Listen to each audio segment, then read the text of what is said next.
Amis croisés, bonjour. Aujourd'hui, deuxième petit entretien sur le tome 2 de l'intelligence du christianisme, et donc de la révélation à l'apostasie. Et je vais aujourd'hui vous parler d'Adam et Ève, donc de la création de l'humanité par Dieu. D'abord pour poser une question par rapport toujours au mythe d'évolution et de la science, c'est que les scientifiques d'aujourd'hui n'excluent pas qu'il y ait un couple primordial à l'humanité. C'est-à-dire qu'il peut très bien y avoir pour l'humanité que nous appelons l'Homo sapiens, un couple dont viennent tous les Homo sapiens. Donc ce qui laisse ouvert l'hypothèse, pardonnez-moi de parler l'hypothèse, d'une création d'un couple primordial par Dieu. Autre chose aussi que l'on sait maintenant, c'est que l'Homo sapiens, donc sapiens, c'est-à-dire qu'il peut avoir un savoir, il est aujourd'hui de moins en moins sapiens, évidemment. Cet Homo sapiens n'est pas une suite, ni évidemment du singe, on en a déjà parlé, ni même des autres hominidés, c'est-à-dire de l'espèce homme, qui a pu apparaître au fil du temps. Il y a eu Néandertal, etc. Et si vous voulez, il y en a qui ont été contemporains. Il y a peut-être eu des mélanges, mais l'Homo sapiens tel qu'il va ensuite se connaître à travers l'histoire, nous sommes plus dans la préhistoire, nous sommes dans l'histoire, ne vient pas d'autres espèces. Autrement dit, la création d'un homme et d'une femme avec une intelligence, c'est-à-dire avec une faculté conceptuelle qui représente l'Homo sapiens. Vous savez qu'aucun animal, y compris le singe évidemment, n'a cette faculté conceptuelle. Dans le paradis, on dit qu'Adam peut nommer les animaux. Donc évidemment, nous sommes supérieurs aux animaux, donc nous pouvons les élever, nous pouvons les manger. Avis aux véganes et antispécistes et autres cinglés de sectes orientalistes. Il n'y a pas de mal à faire cela, c'est dans la nature. Pourquoi l'homme créé par Dieu est-il supérieur aux animaux? Parce qu'il est créé à l'image de Dieu, c'est ce que dit la Bible. Alors, première chose importante aussi, c'est qu'évidemment, dans la création biblique, Adam est un homme, Ève est une femme, et Adam est créé le premier, mais Adam n'est pas androgyne. Parce que si Adam avait été créé, était androgyne, on pourrait dire, comme il est à l'image de Dieu, que Dieu serait androgyne. Or, Dieu n'est pas androgyne, puisque Dieu n'a pas de corps. Donc, si vous voulez, on peut déjà dire que, évidemment, Adam n'est pas androgyne. Donc l'homme peut penser, n'est-ce pas, parce que il est à l'image de Dieu, mais il est à l'image de Dieu pas par son corps, puisque Dieu n'a pas de corps, donc il l'est par son âme. Donc je vais vous lire comment j'ai décrit ça. Donc l'homme est créé à l'image de Dieu, ce n'est pas par son corps, puisque Dieu n'a pas de corps, et que le corps de l'homme est de la poussière. Et si l'homme peut nommer, n'est-ce pas, il faut qu'il ait une pensée, et il n'y a pas de pensée dans la poussière. On peut dire que les animaux pensent, mais ils ne peuvent pas nommer. Ils n'ont pas un langage suffisant pour formuler des concepts. L'homme peut donc nommer parce qu'il est à l'image de Dieu, donc Dieu est à l'origine de sa pensée et de sa faculté conceptuelle. C'est très important, évidemment, sur le plan de l'épistémologie. Et puisque l'homme n'est pas à l'image de Dieu par son corps, il faut que ce soit par son âme. Donc, soyons extrêmement clairs là-dessus. Nous ne sommes pas semblables à Dieu, donc nous ne sommes pas divins. Dieu nous a dotés d'une âme qui nous permet, dans laquelle il y a une intelligence, mais évidemment, nous ne sommes pas une part de Dieu, c'est-à-dire Dieu n'est pas la somme des consciences humaines, pour s'exprimer comme les initiés d'aujourd'hui. La grande question, évidemment, qui a été évidemment reprochée aussi à la Bible, c'est la question du rapport entre le masculin et le féminin. Chacun a son rôle. Le masculin est bon, le féminin est bon. Quand Dieu crée, il dit toujours c'est bon, la nature est bonne. Donc, si vous voulez, il n'y a pas évidemment de culpabilité du féminin. Ce qu'il y a, c'est une chronologie. Et il y a donc un certain nombre de controverses, notamment sur l'androgynie primordiale ou non. Voilà ce que je peux vous lire aussi. Quand Adam est créé, tu vois, il est l'humanité, donc on peut dire qu'il contient à l'avance les deux sexes. Cependant, le sexe féminin n'est pas matérialisé. Sur le plan corporel, le premier Adam est un homme au sens masculin du terme. L'homme est créé avant la femme. Certains disent que c'est parce que Dieu, le Dieu des Hébreux et le Père, les patriarches sont des hommes. D'où l'accusation gauchiste de masculinité. C'est pas, le masculin est devenu un péché.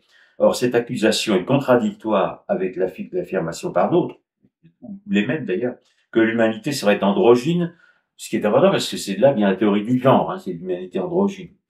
N'est-ce pas? En effet, s'il y a dans la Genèse une préexistence de l'homme, n'est-ce pas, par rapport à la femme, dont le corps n'est créé qu'après, le premier Adam n'est pas androgyne, il est masculin, donc il est créé, n'est-ce pas? Et Dieu, n'est-ce pas, lui-même n'est pas androgyne, sinon il ne serait pas Dieu, mais une divinité cosmique. Donc ce que disent les ennemis de Dieu ne tiennent pas debout, n'est-ce pas? On ne peut pas à la fois reprocher au premier Adam d'être masculin et dire qu'il est androgyne. Ils n'en sont pas une contradiction près, mais je voulais quand même le dire. Dans le rapport entre le masculin et le féminin, il n'y a pas d'infériorité du féminin parce que les deux sont nécessaires à la vie et vous savez que on considère, quand le féminin est créé ensuite, que un couple, un vrai couple, un homme et une femme doivent constituer une seule chair, ce qui est évidemment sacralisé par le sacrement du mariage et le but est évidemment la procréation. Donc il y a un certain nombre de fonctions qui sont attribuées aux humains. Euh, voilà.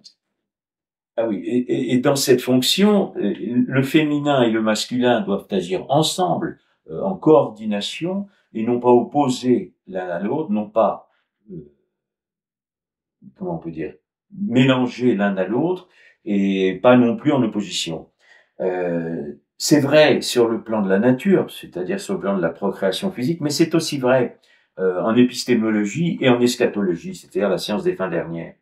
La vie créée par Dieu est celle de la nature, mais également de l'esprit. Et les deux doivent se coordonner dans les deux domaines. Puisque la vie est l'union d'un corps et d'une âme, il n'y a pas de corps sans âme, donc sans esprit. Il n'y a pas d'esprit sans âme, donc sans corps. La vie est bonne, Dieu le dit, donc le corps n'est pas mauvais, qu'il soit masculin ou féminin. Le féminin n'est pas maudit, la vie créée par Dieu est bonne, Ève est la vie, donc le féminin est bon. Il lui faut simplement accepter d'être uniquement féminin, ne pas se prendre pour le masculin. C'est la loi de l'ordre de la nature, mais aussi de l'esprit. À partir du moment où, de nos jours, le masculin et le féminin sont ou en opposition ou une prééminence du féminin pour éliminer le masculin, parce que c'est aussi dans le gauchisme qui accuse l'Occident d'être masculin, donc détruire l'homme fait partie de la destruction de l'Occident, nous ne sommes plus dans un ordre naturel, nous sommes dans un ordre qui nie la nature créée par Dieu. L'homme et la femme ont un but de procréation et ils ont donc évidemment l'enfant est l'aboutissement du couple et évidemment l'avortement est un crime contre l'humanité, donc s'il est inscrit dans la constitution de la France actuelle en main de l'anti-France, ça voudra dire que la France, ex-fille aînée de l'Église, et qui j'espère leur reviendra, va mettre dans sa constitution un crime contre l'humanité. Donc il faut évidemment défendre la femme et l'enfant contre le féminisme, qui sont des fous gauchistes, et ça j'en ai parlé aussi dans mon livre sur mai 68. Ève, n'est-ce pas, a son rôle à jouer. D'abord, elle n'est pas coupable du péché originel. Vous savez que le péché originel n'est pas le sexe, n'est-ce pas? C'est la connaissance, c'est l'art de la connaissance qui est au centre du paradis. C'est l'interdit, puisque l'homme va à ce moment-là se prendre pour Dieu s'il le mange. C'est évidemment la connaissance, c'est ce que sera la gnose, puisque gnose signifie connaissance. Et le tentateur, c'est le serpent, et le serpent est le symbole des initiés égyptiens. Et il va de soi que la Bible connaît très très bien l'initiation égyptienne, d'abord parce que les Juifs y ont vécu, et ils savent très très bien que la libido sciendi, cette science antidivine, est symbolisée par le serpent. Toutes ces images, évidemment, sont reprises. À partir du moment où il y a un homme et une femme, les deux composent l'humanité. Donc, quand Dieu confie la création à l'homme, puisque Dieu, le sixième jour, se repose et la confie à l'homme, n'est-ce pas, le terme inclut les deux sexes. Ainsi, les deux principes sexuels doivent s'unir pour procréer, pour penser, mais aussi pour gérer la création. L'union du masculin et du féminin est donc inscrite dans le projet de Dieu, si bien que le féminin n'est pas minimisé, il est nécessaire. Il est nécessaire physiquement, il est nécessaire intellectuellement, mais il est aussi nécessaire pour les fins dernières. Et nous avons d'ailleurs, dès la Genèse, et évidemment avec le christianisme, une valorisation du féminin. Alors, le serpent s'adresse d'abord en l'absence d'Adam, hein, c'est très significatif, parce que le féminin n'est pas sous la protection du masculin, parce qu'il sait qu'il y a une faiblesse originelle du féminin dans la nature, et par contre, Adam va commettre le péché originel alors qu'il connaît la loi divine, donc il transgresse cette loi consciemment. Donc il n'y a pas une culpabilité du féminin, il y a une culpabilité de l'homme et de la femme qui commettent le péché originel. Évidemment, cette culpabilité, l'humanité va être déchue, hein, c'est la fameuse chute, et on en serait resté là. C'est-à-dire que s'il n'y avait pas eu d'incarnation, s'il n'y a pas le Christ qui vient pour la rédemption de l'humanité, on reste dans une humanité qui est déchue. Alors, donc, si vous voulez, la Genèse, en fait, va prendre son sens avec l'incarnation. C'est pourquoi le cardinal Ratzinger avait écrit il y a longtemps dans ses entretiens sur la foi que la Genèse était catholique. Si on fait abstraction du catholicisme, on ne comprend pas le dessein de Dieu. Il est certain qu'il faut comprendre ce que saint Irénée appellera la récapitulation pour comprendre le dessein de Dieu, pourquoi il a créé l'humanité, pourquoi il lui confie la création, et ensuite qu'il incarne évidemment le Fils, n'est-ce pas, pour la rédemption de l'humanité pécheresse, et pour ouvrir ce qui sera la civilisation chrétienne, j'insiste toujours, qui est en voie de destruction. Sur ce plan, le masculin Adam n'est évidemment pas le premier grand initié. Ceux qui vont s'appeler les grands initiés après, les ésotéristes, et les Rose-Croix et les francs-maçons, bien entendu, vont prétendre acquérir une connaissance contre Dieu. Donc, alors que Adam, alors on ne sait pas, évidemment, quelle connaissance il peut avoir, on ne sait pas historiquement, mais Dieu lui donne déjà un certain nombre de lois, il lui permet déjà d'avoir un pouvoir sur la nature et il lui fixe des limites. Donc il lui fixe le fruit défendu. Donc il y a une révélation faite à Adam.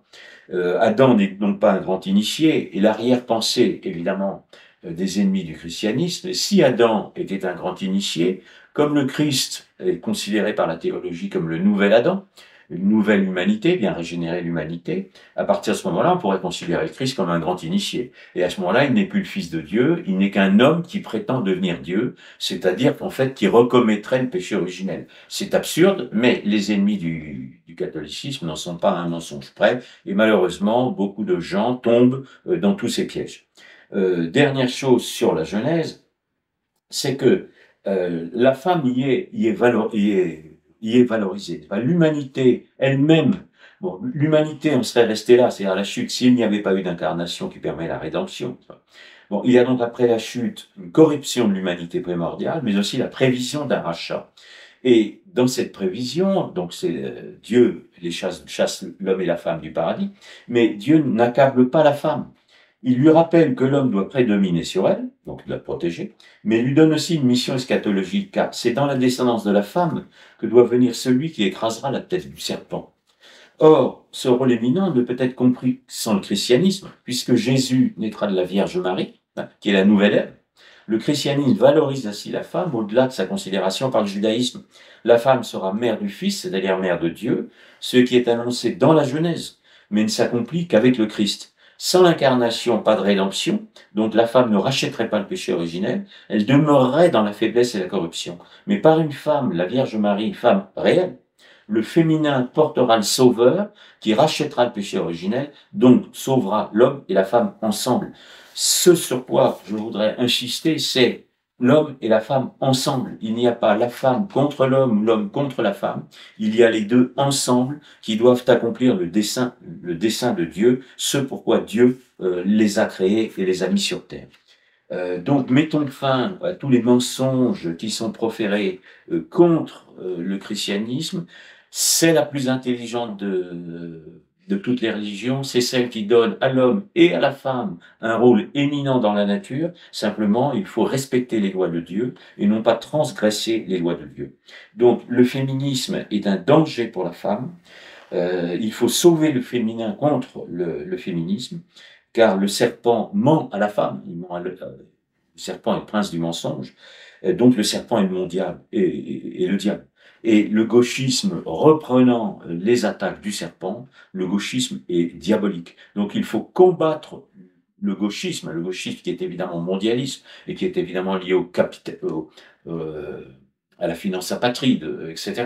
Et il est évident que tout ça s'inscrit dans un combat politique qui est en vérité une guerre de religion contre le catholicisme. Nous sommes menacés, le catholicisme est menacé, le monde est en état d'apostasie et l'Église est menacée, donc nous devons défendre notre religion, c'est notre devoir, c'est pourquoi je conclurai de la même façon, n'oubliez pas, nous sommes des croisés. Je vous remercie.